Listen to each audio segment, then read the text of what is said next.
ଯେଉଁ ପିଲାମାନେ ଏଥରର OTT ପରୀକ୍ଷା ଦେଇଥିଲେ ସେମାନେ ଜାଣିଥିବେ ଗତ 22 ତାରିଖ ଦିନ ବୋର୍ଡ଼ ୱେବସାଇଟ୍ରେ OTT ରେଜଲ୍ଟ ପ୍ରକାଶ ପାଇଛି। କିନ୍ତୁ ସବୁଠାରୁ ବଡ଼ ଆଶ୍ଚର୍ଯ୍ୟର କଥା ହେଉଛି ଏହି ବର୍ଷ ପାସ୍ ହାର କମ୍ ଅଛି ଏବଂ ଫେଲ୍ ହାର ମାନେ ଅଧିକ ପିଲା ଫେଲ୍ ହେଇଛନ୍ତି ଏବଂ କମ୍ ପିଲା ପାସ୍ ହେଇଛନ୍ତି।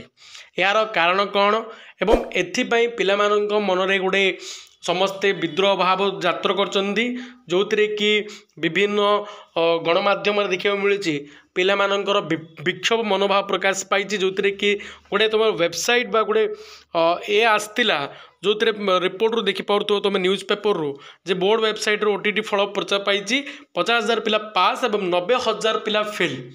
ଏହାକୁ ନେଇକି କ'ଣ ପାଇଁ ପିଲାମାନେ କରୁଛନ୍ତି? କାରଣ ବିଭିନ୍ନ ସମସ୍ୟା ଦେଇକରି ପିଲାମାନେ ସେଦିନ ପରୀକ୍ଷା ଦେଇଥିଲେ।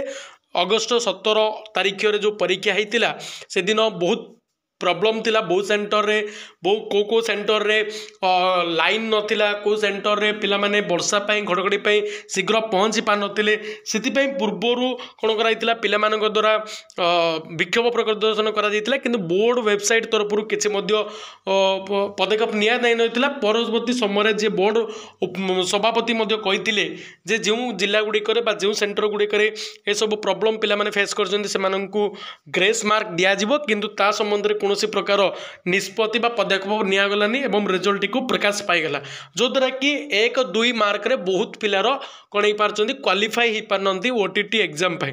ତେଣୁ ସେହି ପିଲାମାନଙ୍କର ଅନୁରୋଧ ତୁମମାନଙ୍କୁ ମୁଁ ଦେଖାଇବା ପାଇଁ ଚାହୁଁଛି ଯେ CME ଓଡ଼ିଶା ତରଫରୁ କ'ଣ କରିଛି, ଦିନ ଏମିତି ଚାଲିବ ବି OTT ପ୍ରଶ୍ନ ପତ୍ର ଭୁଲ କରିବା ପିଲା ପଇସା ଦେବେ, ସାର୍ଟିଫିକେଟ୍ ଓ ପଇସା ଦେବେ, ବର୍ଷା ଘଡ଼ଘଡ଼ିରେ ପରୀକ୍ଷା ଦେବେ, ଅନ୍ଧାରରେ ପ୍ରଶ୍ନପତ୍ର ଦେଖାଯିବ ନାହିଁ, ପିଲା ଆପତ୍ତି କଲେ ଗ୍ରେସ୍ ପାଇଁ BSc ଶୁଣିବ ନାହିଁ, ଅନ୍ଧାରରେ ପିଲା OMR ଦେଖିପାରିଲେ ସିନା ଉତ୍ତର ଦେବେ, 15-20 ମାର୍କ ଗ୍ରେସ୍ ଦିଆଯାଉ ପୁନଶ୍ଚ ବୋଲି ପିଲାମାନେ କ'ଣ କରୁଛନ୍ତି CME ଓଡ଼ିଶାକୁ ମଧ୍ୟ ଟ୍ୱିଟ୍ କରୁଛନ୍ତି, ଯେଉଁଟାକି ବାସ୍ତବରେ ସଠିକ୍ କଥା।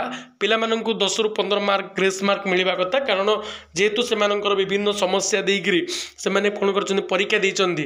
ମୋର ମଧ୍ୟ ଗୋଟେ ସବୁଠୁ ବଡ଼ ଆବେଦନ ବା ସରକାରଙ୍କୁ ଗୁହାରି ବା BSc ଓଡ଼ିଶାକୁ ମୋର ଅନୁରୋଧ ଯେ ଯେଉଁ ପିଲାମାନେ ସତରେ ଏହି ପ୍ରୋବ୍ଲେମ୍ ଫେସ୍ କରିଛନ୍ତି ସେମାନଙ୍କୁ ନିହାତି ଗ୍ରେସ୍ ମାର୍କ ଦିଆଯାଉ ଏବଂ ଯେଉଁ ପିଲାମାନେ 2, 4, 5 ମାର୍କରେ ସେମାନଙ୍କର କ୍ୱାଲିଫାଇ ହେଇପାରୁନାହାନ୍ତି ସେମାନଙ୍କୁ ନିହାତି ପାସ୍ କରିଦିଆଯାଉ। ଏତିକି ମୋର ବିନୀତ ଅନୁରୋଧ। ତୁମମାନଙ୍କର ଓପିନିଅନ୍ କ'ଣ ବା ତୁମମାନେ କ'ଣ ଭାବୁଛ, ମୋ ସହିତ ଏକମତ ଅଛ କି ନୁହଁ, ତାହା ନିହାତି କମେଣ୍ଟ ବକ୍ସରେ କମେଣ୍ଟ କରିବ। ଯଦି ଏକମତ ଥିବ ୟେସ୍ ଲେଖିବ, ଯଦି ଅନ୍ୟ କୌଣସି ତୁମର ମତାମତ ଥାଏ ତାହା ମଧ୍ୟ କମେଣ୍ଟ ସେକ୍ସନରେ କମେଣ୍ଟ କରିବ।